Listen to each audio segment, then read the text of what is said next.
Bienvenidos a todos, bienvenidas. Este es el primer episodio cartográfico del 2025 que organizamos acá con el grupo de Historia y Epistemología de las Cartografías y las Imágenes Técnicas desde hace muchos años, este ciclo. En principio nos dedicábamos más bien a imágenes cartográficas y eso, bueno, fue variando y nos dedicamos también a imágenes técnicas, imágenes artísticas y, bueno, la dinámica entre esas imágenes que nos sirven porque creemos que hay como reflexiones metodológicas de investigación y comentarios compartidos que enriquecen, ¿no? Nuestros trabajos, ya sea en un área o en la otra. Y bueno, en función de eso, hacemos una vez por mes esto que llamamos episodios cartográficos. Y bueno, le doy la palabra a Carla, que va a presentar a quien tenemos de invitado hoy. Gracias, Marina. Bienvenidos todos de nuevo. Yo estoy súper contenta de presentar a nuestro invitado de hoy, Darío Schwarstein, que es investigador aficionado de fotografía antigua argentina, también fotógrafo y documentalista. Escribió y realizó la serie de documental de 8 episodios que se llama La huella de la imagen, una historia de la fotografía argentina en el siglo XIX, que lo realizó en el año 2020. Publicó un fotolibro precioso que se llama La línea imaginaria, que acá lo tengo, la verdad que es súper recomendable para disfrutar un montón. Algunas de estas imágenes nos vas a compartir hoy Darío. Y actualmente participa de la muestra Fronteras en el Centro Cultural Borges. Y hoy va a presentar una parte de su trabajo, va a compartir con nosotros, que se llama La línea imaginaria y las fronteras del archivo. Así que, bueno, Darío, la palabra toda para vos. Bueno, muchísimas gracias, agradezco muchísimo la invitación, el GESIT, un placer estar acá. Gracias, Carla. Desde hace tiempo tus textos son una inspiración para pensar esta relación entre la imagen y el territorio. En este caso, especialmente las evidencias, lo evidente y lo visible, desde hace ya mucho tiempo. Vengo a presentar un proyecto ligado a una colección fotográfica, fototopográfica, diría. Al proyecto lo llamo La línea imaginaria. Parece un título poético, pero en realidad es bastante literal. Está directamente ligado a la demarcación de la frontera entre Argentina y Chile, que comienza a fines del siglo XIX, pero que empieza a discutirse varias décadas antes. Digo que es bastante literal porque la frontera real es una línea imaginaria. La línea solo existe como representación en mapas, en imágenes. Podríamos decir que el proceso de marcación se parece un poco a esos dibujos de nuestra infancia, de puntos numerados que solo se revelaban si uno iba uniendo esos números con un lápiz. La frontera está demarcada un poco así, ¿no? Con una serie de hitos que al unirse imaginariamente dan cuenta de un límite que físicamente no existe, que no está, ¿no? Esta charla tiene un poco ese formato, una serie de hitos, una serie de imágenes. Veremos si se arma un trayecto, si se arma un dibujo. Este, bien, eh,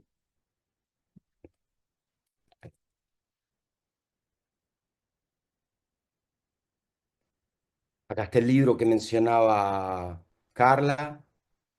Eh, Antes que nada, importante aclarar como un disclaimer, un poco un descargo de responsabilidad. Este es un proyecto artístico, de investigación artística, fotográfica, editorial, cinematográfica. Empezó hace ya algunos años y a veces se parece un poco a un laberinto. De tanto en tanto, mezclado con otras cosas, el proyecto avanza y sale de mi escritorio, de mi pantalla, se van produciendo hechos, cosas, objetos, asociaciones, obras. Este es el libro que produjimos con Agustina Trickel de Asunción Editora, y ahora mismo está esta muestra que comentaba Carla junto a Erika Bohm, que se llama Frontera, que fue ideada y curada por Mercedes Claus y que se puede visitar hasta junio en el Borges. Este, Todo empezó como decíamos, con esta serie, con La huella en la imagen. Eh, yo conocí este archivo que se había empezado a escanear, esta colección en el Archivo Histórico de la Cancillería Argentina, el AMREC. Estos materiales son de la Comisión de Límites con Chile, que a fines del siglo XIX tenía el mandato de marcar la frontera a partir del Acuerdo de Límites de 1881. Yo tuve acceso a esta colección escaneada justamente por la serie.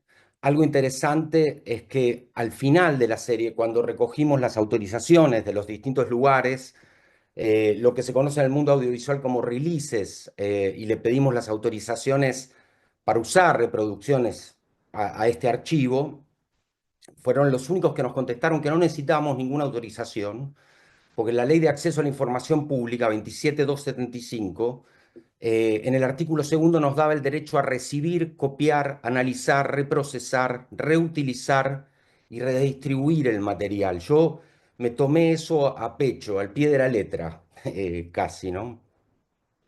Esta imagen, eh, por ejemplo, eh, colonizada por un proceso fúngico, aparece inicialmente en los apuntes preliminares de Moreno, que se publicaron en 1898 en la revista del Museo de La Plata. Moreno manda a sus ingenieros, entre ellos a un grupo de noruegos reunidos por Gunnar Lange, el padre de Nora Lange, que viene a trabajar al museo para relevar esos territorios antes de hacerse cargo de su propio rol como perito, y escribe un relato en primera persona de esos relevamientos, que son una bajada muy precisa de su mirada sobre la importancia de la frontera y su relación con los ideales del progreso, que es lo que él ve para el país, a partir de, de la demarcación de la frontera. El texto incluye algunas fotos y mapas, como saben, gracias al Museo de la Plata. Ingresa la fototipia en el país. Las imágenes fotográficas se pueden empezar a imprimir directamente en el papel, gracias en realidad a Carlos Bruch.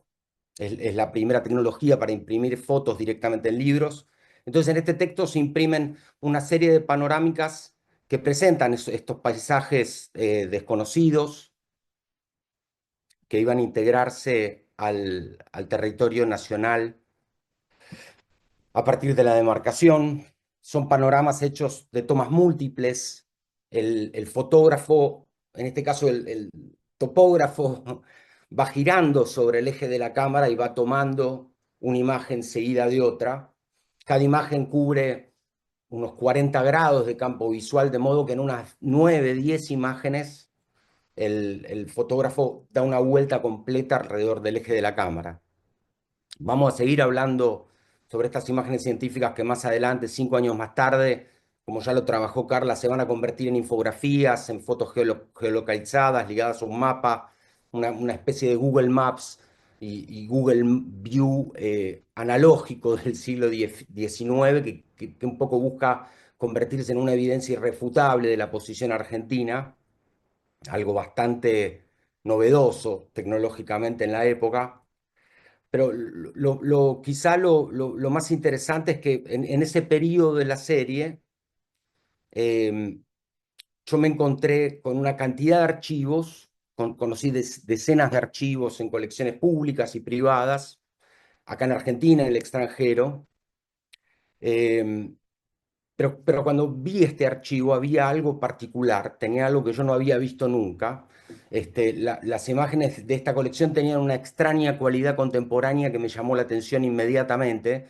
Tenían una relación cercana con obras de fotógrafos contemporáneos, con imágenes que podía encontrar en muestras o ferias de arte, y me interesó entender por qué ocurría eso.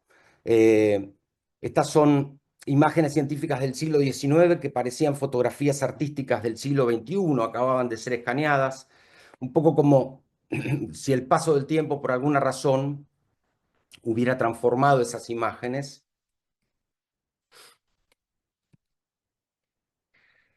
Empecé a buscar formas de editar esos materiales y de trabajar. Son unas 8.000 fotografías que tiene esa colección digital. La pandemia me ayudó bastante.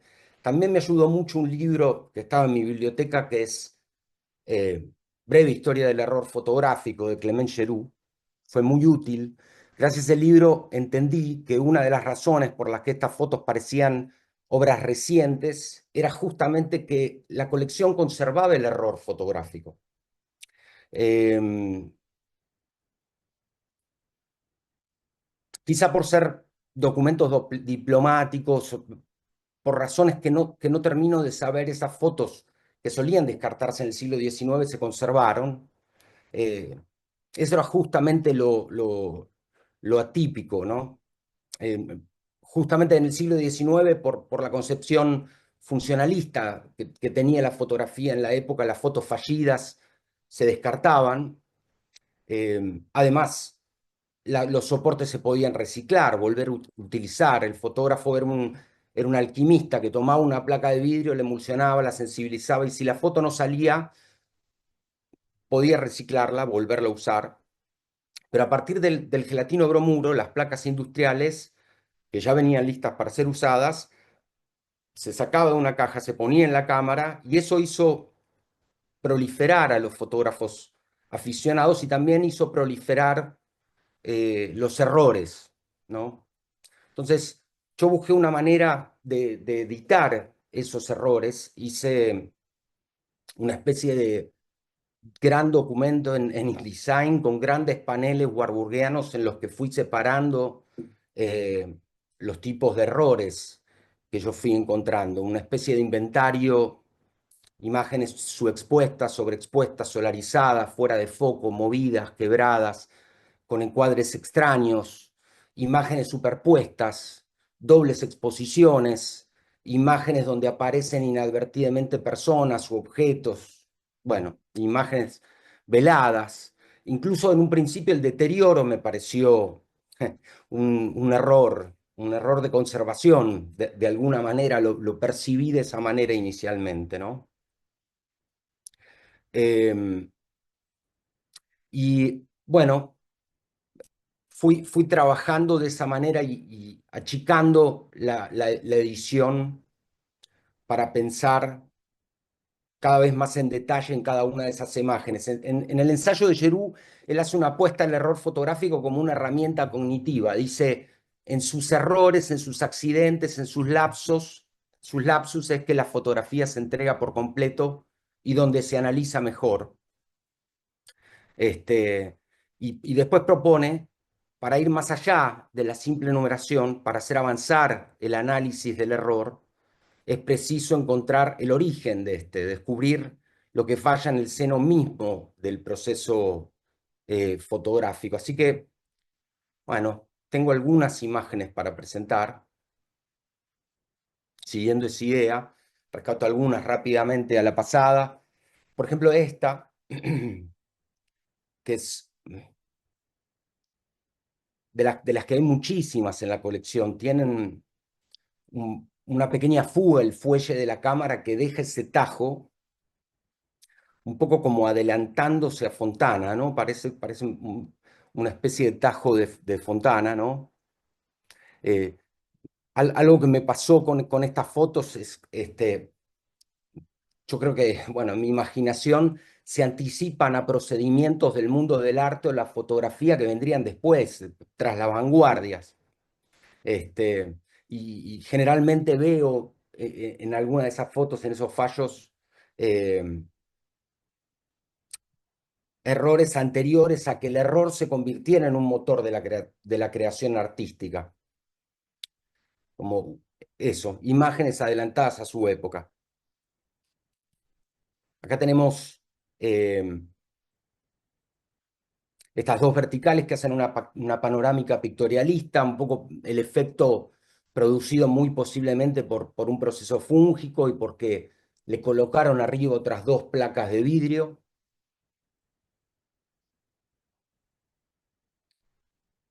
Paso a otra. Esta es una imagen con tres exploradores en una canoa. Se ve que vaciaron un tronco. ¿Será el Nahuel Huapi? Puede ser. La cámara no llega a congelar de toda la acción. El gelatino bromuro era una tecnología que abría la posibilidad de la instantánea, pero todavía no llegaba a garantizarla.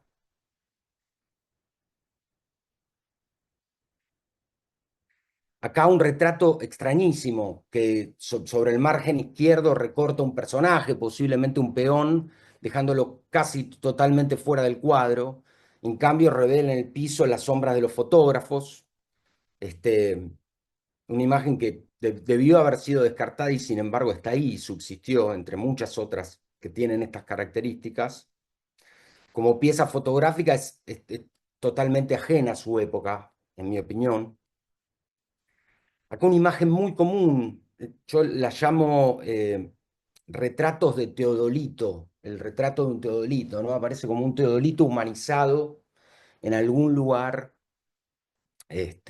como si se lo hubieran convenientemente olvidado, como si fuera parte de la foto. Hay montones de estas imágenes con Teodolitos en distintos paisajes eh, que se cuelan entre las fotos. Acá unas placas quebradas.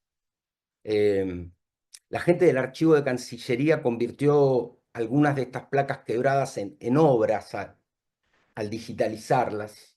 Se les ocurrió que había que armar estos pequeños rompecabezas en esa tarea de pasar del grano al píxel, en ese trabajo de rescate. Las imágenes se convirtieron en otra cosa, es como una especie de transposición. De pronto esas imágenes científicas o diarísticas transmutaron directamente a alguna forma de arte. Este, por otro lado, es interesante decir que este trabajo de digitalización es particular. De otra manera, bueno, mi trabajo no existiría. Eh, Me parece muy importante señalar que en este caso no habría manera de comparar y de poner en diálogo estas imágenes si esto no se hubiera digitalizado. O sea, es un rescate que a la vez democratiza y da acceso, a mi juicio funciona muy bien. Por supuesto, nunca reemplaza al objeto. Este, Esta es una de mis preferidas por mucho. Es una placa que en realidad era el registro de un hito, debía ser el registro de un hito. De pronto, por obra del error, se convirtió en un rayograma de Man Ray anterior a Man Ray, un rayograma accidental. Vemos la mano del fotógrafo que había abierto sin querer la caja de placas secas. Vemos como una especie de apertura, está abriendo como el sobre, digamos, y sin querer veló una parte de la placa que luego se usaría para registrar el hito que vemos que se llega a ver al fondo. Yo esta imagen se la atribuyo al ingeniero Adolfo Stegman, también la mano, ¿por qué no? Creo que es en Mendoza, zona del Paso Las Leñas, 1898-1899. Darío, discúlpame, estamos bordeando los 15 minutos. Ok, voy rápido. Y acá hay otra imagen que también es una de mis preferidas, con una doble exposición. Vemos unas mulas en la región de la Puna de Atacama, subcomisión sexta, verano de 1898. Hacia la izquierda un edificio majestuoso, en medio del desierto, que no es otro que el pabellón argentino de la Exposición Universal de París en 1889, que para ese entonces ya estaba instalado en la calle Arenales, ahí en la Plaza San Martín, barrio de Retiro. Ese mismo edificio que iba a ser de la primera sede del Museo de Bellas Artes. ¿Cómo llegó ahí? ¿Cómo fue a parar ahí? Uno imagina que hicieron una toma de prueba antes de salir de viaje, inadvertidamente, la imagen sin revelar viajó hasta la Puna de Atacama. La oficina de límites estaba ahí cerca en Retiro, ¿no? La imagen es tan interesante que uno se pregunta si efectivamente fue un error o si lo buscaron. Este error, a su vez, arruinó una panorámica, que es esta. La pueden ver, ahí es la primera de las imágenes. Es una panorámica que yo se la atribuyo a Unardo Lange, al padre de Nora, que estuvo en la Puna de Atacama y tuvo mucha suerte con los fallos, con los errores fotográficos. Sus imágenes se volvieron especialmente buenas 130 años después. Pueden ver los dedos arriba, en dos de las placas. Acá hay otra panorámica de Gunardo, en este caso es en el Valle 16 de Octubre, hoy el Parque Nacional Los Alerces, Trevelin. Yo sé que es de él porque él publicó un manual topográfico donde plantea utilizar el cortapluma para marcar, para señalar las imágenes. Y además, porque bueno, en la caja aparece el ángel, ¿no? Panorama número 5 y 7.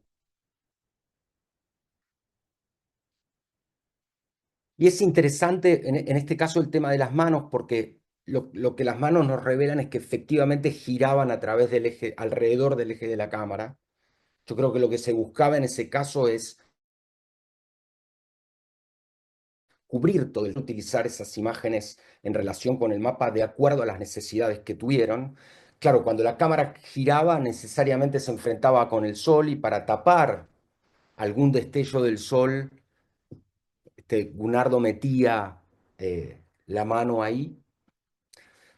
Presento un par de panorámicas más y simplemente para contar otra parte del trabajo que estoy haciendo. Esta es otra panorámica discontinua que me gusta especialmente por el deterioro. Se convierte en una especie de escala zonal de Ansel Adams que pasa entre las cumbres más altas que dividen interoceánicamente las aguas, digamos, algo extraño. Y este grupo de panorámicas de 9 fotos inéditas que no fueron publicadas, que dan un giro de 360 grados. El trabajo que a partir de ir buscando errores y de editando las imágenes, yo empecé a hacer es a tratar de encontrar entre esas 8000 placas las imágenes que iban juntos y conformaban panorámicas, y en vez de tratar de unirlas, un gesto simple, ponerlas una al lado de la otra, titularlas panorámicas discontinuas y numerarlas por orden de aparición. Es una colección que tiene unas 200 imágenes, que para mí son una especie de inventario personal de los paisajes de los Andes. Yo no conozco ningún otro material previo, contemporáneo a este, donde haya un trabajo sistemático y estandarizado de paisajes argentinos o incluso de fronteras, porque algunos de estos materiales seguramente son en Chile. Y bueno, un poco la tarea es ahora ir identificándolos. Bueno, tengo para seguir, pero me detengo acá porque me imagino que cumplí los 20 minutos. ¿Puede ser, Carla? Sí, viste, está bien, perfecto, ¿eh? ¿Cumplí sobradamente? Sobradamente no, perfectamente. Muy Ok, bien, te agradezco mucho, muchísimo. Sí, porque la idea es que ahora conversemos un poco bueno, y mente vas a poder seguir profundizando lo que te interese. dale. Propongo abrir la ronda de preguntas. Si alguien quiere, yo- Yo tengo tengo varias, pero bueno, arranco con algunas.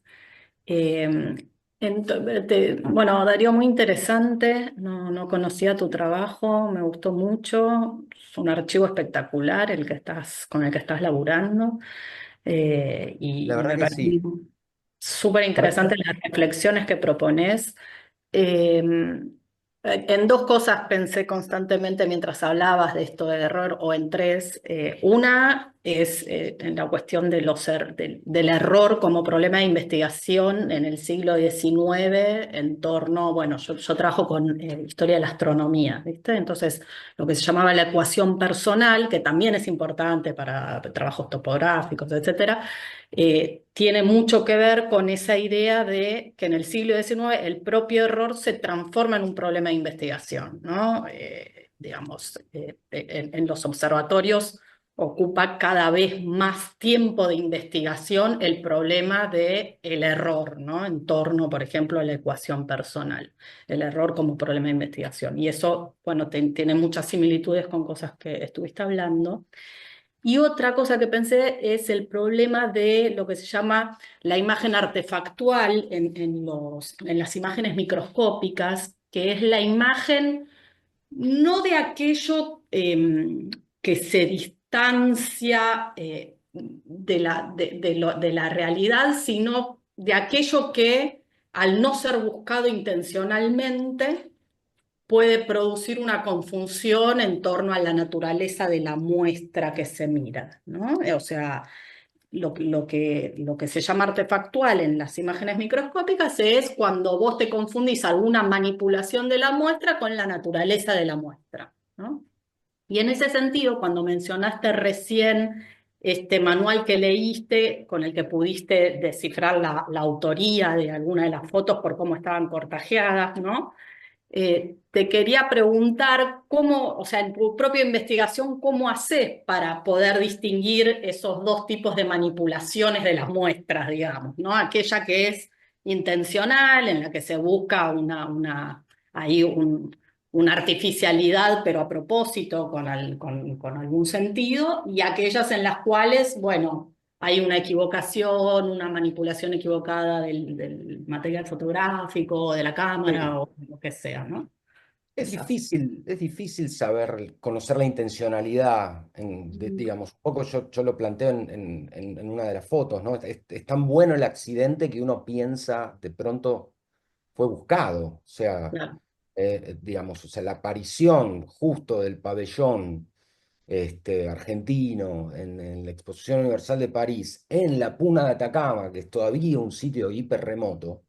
Pues la mm, foto, yo digo, esto alguien lo hizo, difícil, además, cómo está puesto, dónde está puesto, la manera en que está puesto. Después uno analiza que eso de algún modo echa a perder una panorámica y supone que es un error fotográfico, mm, ¿no? Sobre todo porque no eran imágenes que se estuvieran buscando en este caso. En este caso lo que se quería obtener era, eh, bueno, yo todavía no lo mostré, pero doy un paso más allá. Carla ya lo recontratrabajó y que son las imágenes de evidencia argentina, el reporte que se termina presentando. claro. Lo que vos terminás viendo acá es qué lugar, cómo se utilizaron esas imágenes. Tenés eh, una referencia de dirección, en qué dirección está qué, nombrando qué montaña o qué lago, qué es lo que se ve. Entonces, bueno, cuando ves la imagen científica acabada, entendés que ahí hay un error, que algo de eso no se estaba buscando. Claro, Yo creo trabajás que hay como con cosas, el resultado, digamos, final de lo no descartado, sí, digamos. por ejemplo, una cosa que a mí me impresionó bastante es que había muchos encuadres, hay muchos encuadres muy extraños en la colección.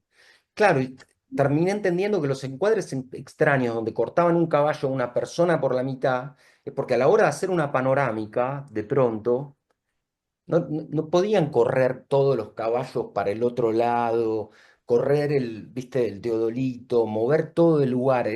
Viste, querían terminar las 8 tomas que debían tomar sus 10 minutitos cada una y seguir viaje, ¿viste? Imagino yo. Después hay errores fotográficos como el rayograma, que quizás son más errores evidentes a mi juicio, pero sí. Un detallecito que me intriga, porque nosotras, bueno, yo trabajé con la obra de Erika, con la que vos estás organizando la muestra, ella también trabajó con imágenes de veladas, errores, de imágenes de la llegada del hombre a la luna y todo esto, ¿no? Hay ahí, no fui a la muestra, tengo que ir, pero hay ahí en la curaduría algo común en torno a esto, al error, Yo creo que, por empezar, ella trabaja con material de la Antártida, Erika. Hay una serie de fotos hechas con estenopeica en la Antártida directamente sobre papel. Yo creo que hay una afinidad visual bastante interesante porque esas estenopeicas son fotos casi negras con algunas marcas, tienen algo, eh, la afinidad es, viste, esto que yo te digo, que estas imágenes de archivo tomadas directamente del archivo casi parecen contemporáneas. Bueno, creo que esa es la afinidad más fuerte que se encuentra entre los dos trabajos, este, que creo que fue un acierto de juntarnos justamente de la curadora, de Mercedes Klaus.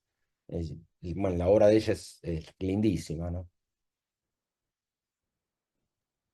Bueno, a ver, aprovecho para sumar mi opinión a lo del error del pabellón argentino. Yo creo que efectivamente fue un error, así mi modesta opinión, fue completamente discutible, porque a ver, incluso por una cuestión de método, porque hubiera sido muy difícil asegurarse que quede de costado y que no se superponga con la otra imagen, con lo cual superpuesta incluso perdería este efecto que vos estás destacando. Entonces me parece que realmente fue un error fortuito que, eh, positivo, vamos a decir. O sea, que marcó una originalidad que si la querían hacer, creo que no le salía. Esto Y puede porque ser. vemos que no eran visibles, ¿no? Entonces es como que esta reutilización de una placa sin conciencia de ello, me parece que es súper interesante. Arriesgo mi hipótesis. Sí, Y después totalmente. quería eh, hacerte dos preguntitas para que comentes vos brevemente de particularidades que estamos discutiendo en el grupo sobre las materialidades y las espacialidades de las imágenes. Y sobre la materialidad, algo que conversamos el otro día, los efectos de esta transmutación de materiales, ¿no? Como un archivo, o mejor dicho, todas estas placas que fueron pensadas para realizar ciertas operaciones, vamos a decir, sobre el terreno y eventualmente una aplicación diplomática, tuvieron este fin original, luego en el archivo cumplieron otra misión, vamos a decir, el resguardo del patrimonio eh, tecnocientífico relacionado con la demarcación de límites, porque se guardaron ahí, no se guardaron en un museo, ¿no? Se guardaron en Cancillería. También el lugar donde el archivo, donde las placas se conservan, habla del valor cultural o del significado que tuvieron. Y una tercera materialidad que es de la digitalización, que a su vez te lleva a vos a hacer un montaje barburiano muy particular, ¿no? Y Mm. sobre la espacialidad, la de las panorámicas. Cómo vos ubicaste en un espacio las imágenes, que además las ampliaste un poco, ¿no? En algún caso respecto de las placas originales, y cómo vinculás ese tipo de panorámica con estas que estamos mostrando acá del documento Evidencia Argentina. Eso. Bueno, a ver, empiezo por lo del archivo. De- Yo creo que sería muy interesante que la gente del archivo de Cancillería, que además labura muy bien, hiciera una historia del trayecto de estas placas. Por lo que yo sé, por lo que hablé en algún momento, la verdad que las imágenes pasaron mucho tiempo en sus baúles originales, ¿no? Deben haber sido sacadas y consultadas en el siglo XX, pero la verdad que se mantuvieron, y ahí voy para atrás y les muestro, en estas cajas, que son las cajas de las placas al gelatino bromuro de plata de la marca Lumière, sí, sí, digamos, y dentro de esas cajas con algunas anotaciones, como lo que ustedes vieron del Ángel, ¿no? Estas placas son famosísimas. Si yo me pasaba largamente los 20 minutos, iba a cerrar la charla mostrando a las mujeres saliendo de la fábrica de Lyon, este, de los hermanos Lumière, pues son estas placas las que posibilitaron el cine, y yo, viste, me gusta imaginar que fue la línea imaginaria la que posibilitó el cine. Y retomo en esta idea del cine, porque vos también me preguntaste un poco sobre las panorámicas.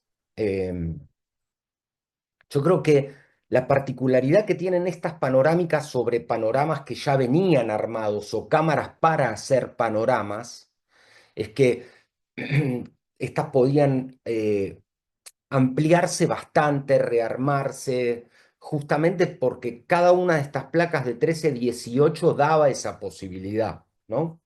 Al estar unidas, yo creo que se parecen a un corte humboldtiano, digamos, ¿no? O pueden parecerse a un corte humboldtiano de la vista de una cordillera, por decir algo, y a la vez tienen algo muy, muy interesante, ¿no? Hay una discusión, algo interesante para mí, que está ligado al tema cinematográfico. En algún momento Godard planteó que entre la cronofotografía y el cine había una máquina que faltaba, ¿no?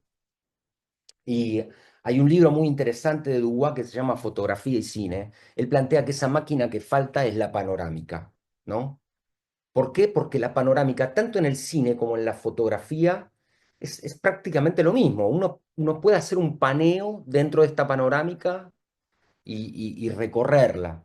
Eso es un poco lo que me gustó a mí, ¿no? Desarmar la panorámica y que siga funcionando cinematográficamente. Es, desde mi punto de vista, medio un juego teórico y también las ganas de que se vean las placas y de que se vean los dedos de Gunardo entrando o, digamos, las huellas dactilares o el error o el borde del vidrio de las placas. No sé si respondí bien, pero Sí, sí, gracias, Darío. Paula, ay, perdón, Paula está levantando la mano y después Piro. Sí, hola. Gracias, Darío, por la hola. presentación. Me encantó. No conocí el archivo, me parece magnífico. Mencionaste la expedición fue en 1889, ¿no?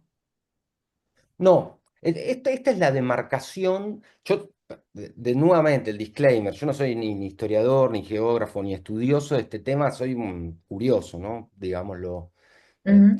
sobre todo por errores que pueda cometer, pero no, la demarcación se fue pateando hacia adelante, empezó en 1892, 94, empezó sin empezar, tuvo idas y vueltas y siguió casi hasta 1906, cuando se terminaron de colocar los hitos demarcatorios, que tenían un problema, que es que había dos subcomisiones mixtas, una chilena y una argentina, debían coincidir y fijar las coordenadas específicas. Eso debía ser ratificado por los peritos, llevaba varias temporadas. Finalmente los ingleses después del laudo vinieron, señalaron ciertos hitos que eran espacios de disputa. Haciéndolo muy corto, ese sería un poco el procedimiento. Ok, entonces es más extendido en el tiempo. No, Sí, porque sí, sobre todo por las fotos panorámicas, iba a ese punto.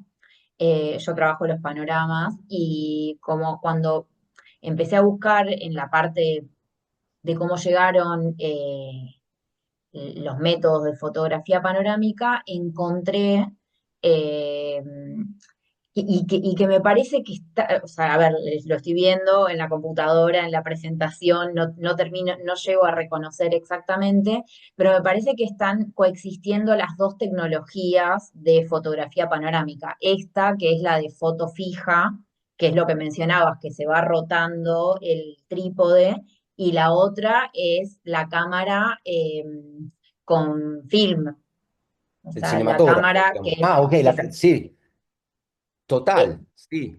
No, de que hecho, ya esa, existía, claro, claro, es que lo que yo tengo entendido es que surgió en 1889, entonces dije, bueno, claro, si esto es posterior, evidentemente coexiste.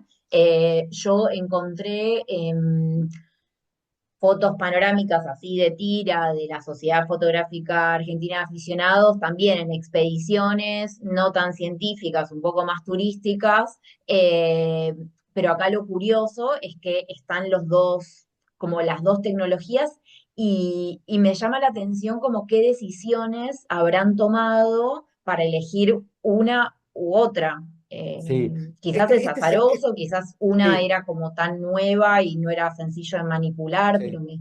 me deja esa curiosidad, ¿no? Este es especulación, digamos. Yo creo que por una cuestión comercial o por alguna razón, la Casa Lapage acá vendía seguía vendiendo las placas francesas de los Lumière y no vendían todavía digamos, las películas de Kodak, ¿no? De Eastman. Ya existían, yo creo Perdón, que de estaban a la antes. venta. Estaban ya antes del siglo XX, o sea, fines del siglo XIX. En o sea, estoy casi segura que sí, que en los catálogos de Lepage 1900 están. Claro, bueno, esto se terminó de hacer, se empezó a hacer en 1894, 1893, creo que hay imágenes de 1892. Por eso no sabría decirte si es que, bueno, habrán decidido quizás sostenerlo. Yo, de hecho, digamos, por alguna razón no lo hicieron. La verdad que no lo sé. Tendría que buscarlo. Sé Pero que ahí no, perdón, pero ahí en la otra que habías puesto, ¿te parece que es una panorámica fija, que no es entera? Yo no llego a reconocerlo, pero todas las que yo veo, vos decís esta, eh, todas las panorámicas son es- de placas múltiples. Incluso si vos ves el libro en vez de esta reproducción mala, te das cuenta dónde está el corte, ¿viste? En algunos casos. Eh, Era muy bueno, Bruce, laboratorista, pero se notan los cortes.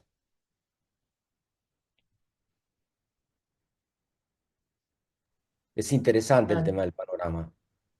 Claro, entonces como que confirmado que no estaban. Claro, yo veía, me parecía que estaban las dos, pero no. Entonces no No, estaba te la digo foto algo, o sea, panorámica. eh, yo sé que muchos de los topógrafos se formaron como fotógrafos en la SFADA. O sea, yo tengo documentos donde ellos, el mismo Yersa plantea, pide guita al Congreso diciendo nosotros ayudamos a los topógrafos de la Comisión de Límites, así que ayúdennos a nosotros.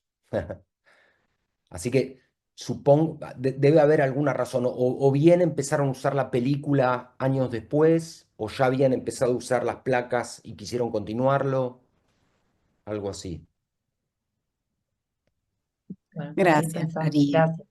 Piro tenía otra consulta, ¿no? Sí, ¿Comentario? sí, sí, sí. Hola Darío, ¿cómo andas? ¿Qué haces, Piro? ¿Cómo andás? Bien, bien, gracias.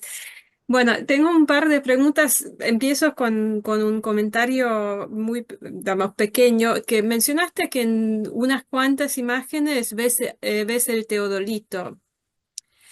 Y me pregunto si eso es, si no es de hecho algo intencional, porque en fotografías en particular de paisajes desconocidos, se solía poner algo que pueda darle escala a la imagen. Entonces, qué sé yo, tenés, por ejemplo, imágenes de los pirámides en Egipto y a propósito ponían una persona para que se vea la monumentalidad. Entonces, digo, una pregunta si por ahí se trata de eso.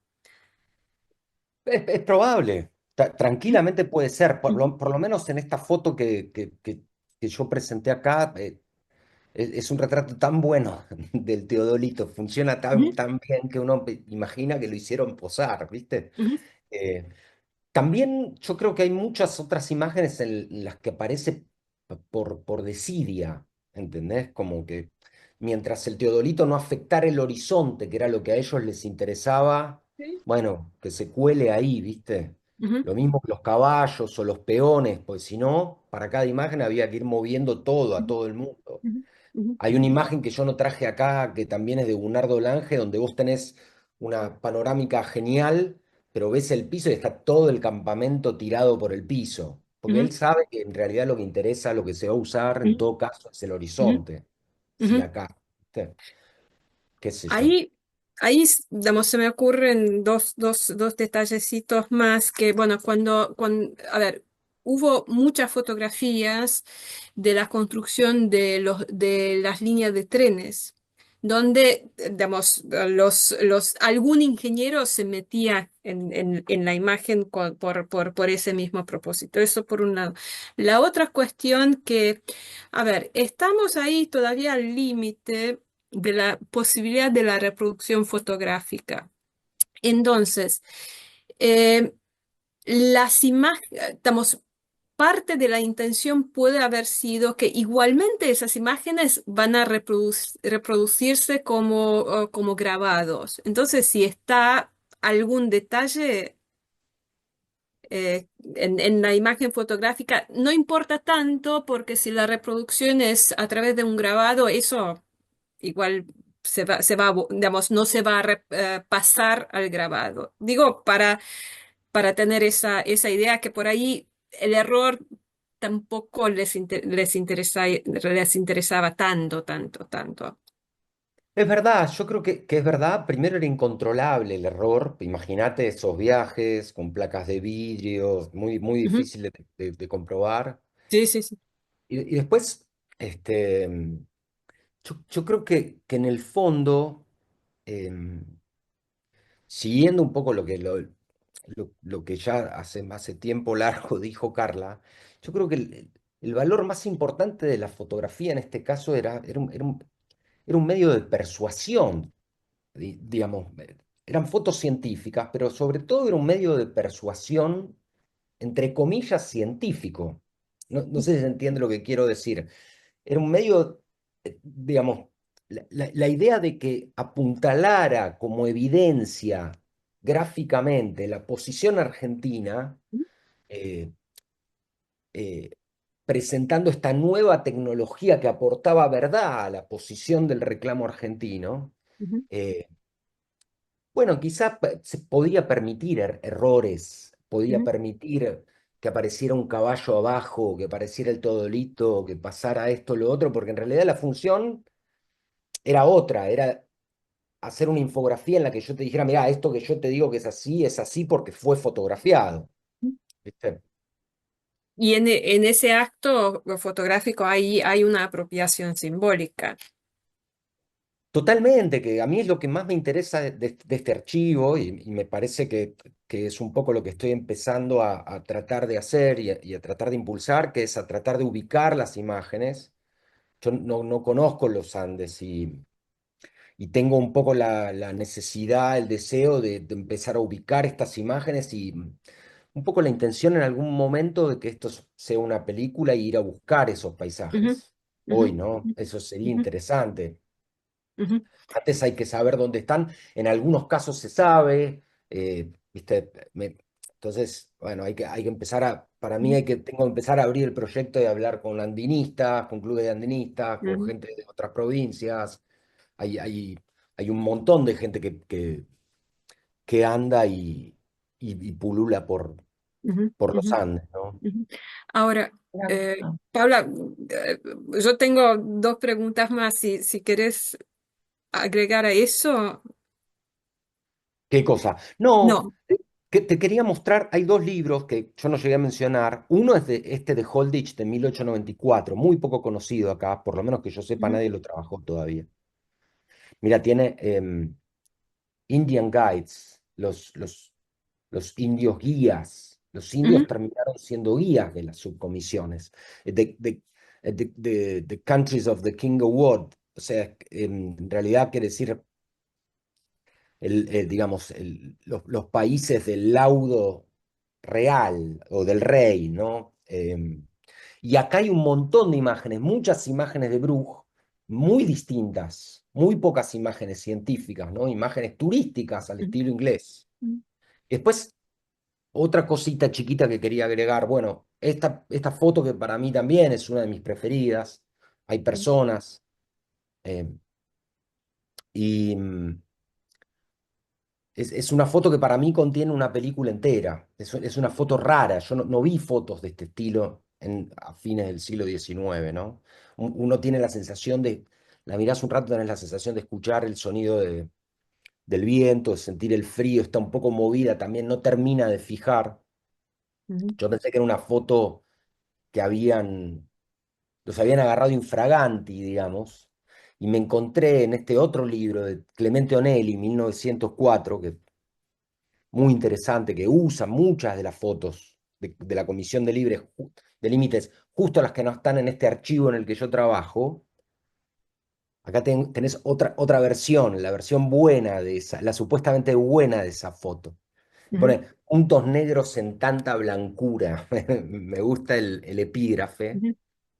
Pero lo que me gusta más en su escritura barroca, viste, pone, desfilan ahora ante mis ojos y en rápida marcha de cinematógrafo los inolvidables, siniestros paisajes donde encontré aquellos hombres luchando con esfuerzos indecibles para coronar su obra, materializando con pirámides la frontera aceptada. Me encanta. Bueno, perdón, y me estiré con eso. Pero vas a Eh, hacer algún comentario que sea breve. Sí, bueno, una cosa más entonces. Eh, Marino ya mencionó el tema de la subjetividad como algo que resurge en, en el marco de las fotografías acá que tienen esa pretensión de objetividad científica. Entonces, en ese sentido, me parece que, digamos, yo creo que se puede pensar en lo que estás haciendo, es reponer, al mostrar las imágenes tal cual como estaban hechas, como se hicieron, estás reponiendo la subjetividad detrás de ese acto que va deliberadamente hacia una pretensión objetiva. Y estás reponiendo lo que es el acto fotográfico en sí, en vez de mostrar solamente el producto que era el objetivo de todo ese despliegue fotográfico. bueno, sí, yo respondo rápidamente. Hay algo ahí que yo a veces entro un poco en conflicto con este trabajo. Digo, me pregunto qué estoy haciendo yo, ¿no? ¿Viste? A veces digo, no estoy haciendo tanto. Estoy seleccionando una serie de imágenes que no hice yo, estoy rearmando unas panorámicas que yo no tomé, como fotógrafo que agarra la cámara, que suele salir a filmar, que suele estar ahí, viste, dentro en una especie de conflicto, y a la vez considero que esto es obra mía, ¿no? No hubiera pasado si yo no hubiera metido la mano en este material, ¿no? Pero en el fondo, este, yo creo que pasa poco, en realidad lo que pasa es el tiempo, ¿no? Y es muy interesante porque este, algo justamente que dice Yeruy es así, ¿no? La evaluación del error cambia de acuerdo con el espacio y el tiempo de la percepción. Este, bueno, pasaron estos 130 años, pasó una historia del arte, digamos, pasó una historia de la ciencia, uno vuelve sobre estas imágenes y de pronto descubre arte inadvertido anterior al arte, de algún modo, ¿viste? Es que salió accidentalmente, cosa que después la fotografía se permitió, pero no en esa época. Entonces, no sé, es un poco lo que puedo pensar, lo que reflexiono, lo que puedo pensar un poco al respecto. Bien, gracias. A ver si Gracias. alguien tiene algún otro comentario o pregunta que quiera agregar ahora. No, yo me había quedado pensado con esto que mencionabas de consultar con andinistas y con gente que conozca ese territorio, porque me pasó con Iguazú, que yo había estudiado el de la expedición Mianovich a Iguazú, y fui con esas fotos a Iguazú, eh, y fue otra experiencia ir a ver esas fotos con gente de allá y me dijo exactamente desde dónde se habían tomado cada una de esas fotografías y fue como súper valioso porque pudimos reconstruir como entre todos cuál fue el recorrido concreto que se hizo y bueno, suponemos que entraron del lado brasileño, cruzaron, en un momento tomaron la foto, como esa precisión era solamente con alguien que conozca como muy de primera mano el territorio. Así que sí, Sí, como que creo que re podría sumar por ese lado. sería maravilloso. Yo por eso pensé, bueno, eso es parte de una película, ¿no? Está un poco difícil justo ahora. Además son unos, no sé, 5.000 kilómetros de frontera. Las fotos están en distintos lugares cada una. Este, pero en algún momento creo que sí, que voy a tratar de buscar algunas de las imágenes. Muchas de estas panorámicas las puedo enviar y eventualmente me encantaría ir a buscar el sitio exacto. Yo creo que para un montón de gente. Y también tengo la sospecha de que, bueno, seguramente hay muchos lugares que cambiaron, pero muchos otros que no cambiaron tanto, ¿no? Que no deben haber cambiado tanto. Sí, es verdad. Bueno, igual no tenés que recorrer los 5.000 kilómetros, podés elegir alguna cosa más acotada y Sí, sí, vivir sí. la experiencia y contar esa experiencia más puntual. Sí, totalmente. ¿Alguien quiere agregar algo? Porque si nadie quiere comentar más, Darío, si querés cerrar, decir algo, mm, lo que quiera Bueno, agregar al final, como cierre. no, agradecer mucho la invitación y las preguntas y bueno, eso. Simplemente muchísimas gracias. Siempre para mí me es un gusto hablar de estos materiales y son materiales que están ahí, que son consultables. Sí, sí me gustaría decir que esta es una fracción de esta colección de materiales, una fracción muy grande, pero que hay muchísimos materiales tomados durante la colección de límites que están en otros espacios. Hay un historiador que se llama Juan Pablo Baliña que trabaja hace muchos años con esto y tiene muchas imágenes copiadas eh, que son no los negativos, pero copias que muy identificados dónde fueron tomadas, que son quizá imágenes más diarísticas, hay imágenes que fueron a parar a postales, hay imágenes que fueron a parar a museos de afuera, por ejemplo las que tomó Werley, hay algunas que están en el Museo de La Plata. Este, Esos este es itinerarios solo son una muy parte. interesantes, ¿eh? ¿Cómo?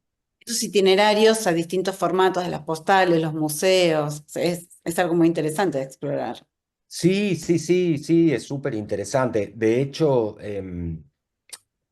hay una colección, hay materiales, hay un trayecto, por ejemplo, que se podría hacer, que es el itinerario fotográfico del Perito Moreno, por ejemplo, que es anterior a estas imágenes que incluso ni siquiera tomó él, pero hay una relación personal de él con la fotografía que sigue también después.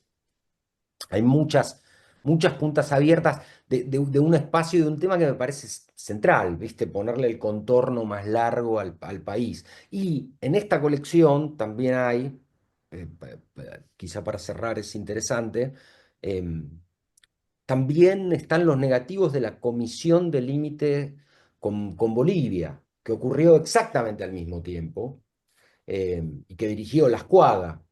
Un poco lo charlamos con Carla cuando viniste de la muestra. Así que eso también es realmente muy interesante porque hay otra estrategia fotográfica muy distinta.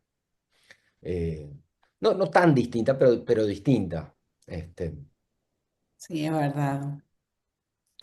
eh, Bueno, muchísimas gracias. La verdad que los agradecidos también somos nosotros de que hayas aceptado participar de este episodio.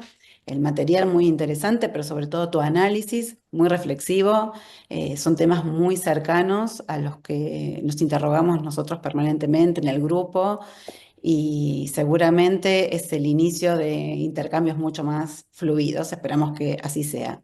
Y ojalá. para cerrar, también recomiendo a todos visitar la muestra de Darío en el Centro Cultural Borges y seguir estableciendo los contactos. Muchísimas gracias Buenísimo. a todos por haber participado. Muchas gracias a todos. Igualmente, nos vemos el próximo mes, en la última semana del mes, con el próximo episodio cartográfico. Bien. Chau.